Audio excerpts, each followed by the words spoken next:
ضمان جزاء القوة والأمان. السادة الحضور،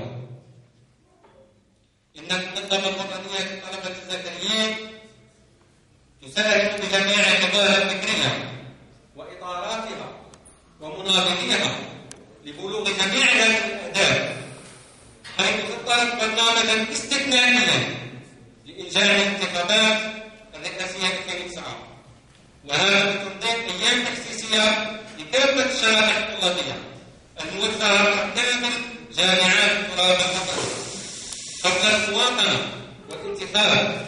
كما نظمت عدة ملتقيات يومية ووطنية نذكر منها الملتقى الوطني الثاني حول بعض الزوايا الإنجاب المصالحة الوطنية في ولاية الجفرة، الملتقى الوطني حول آلية التشغيل المتبعة في الجزائر منذ 1999 في مستقبل، إضافة إلى الندوات الكلامية حول إنجازات الرئيس في قطاع التعليم العالي والبحث العلمي منذ 1999.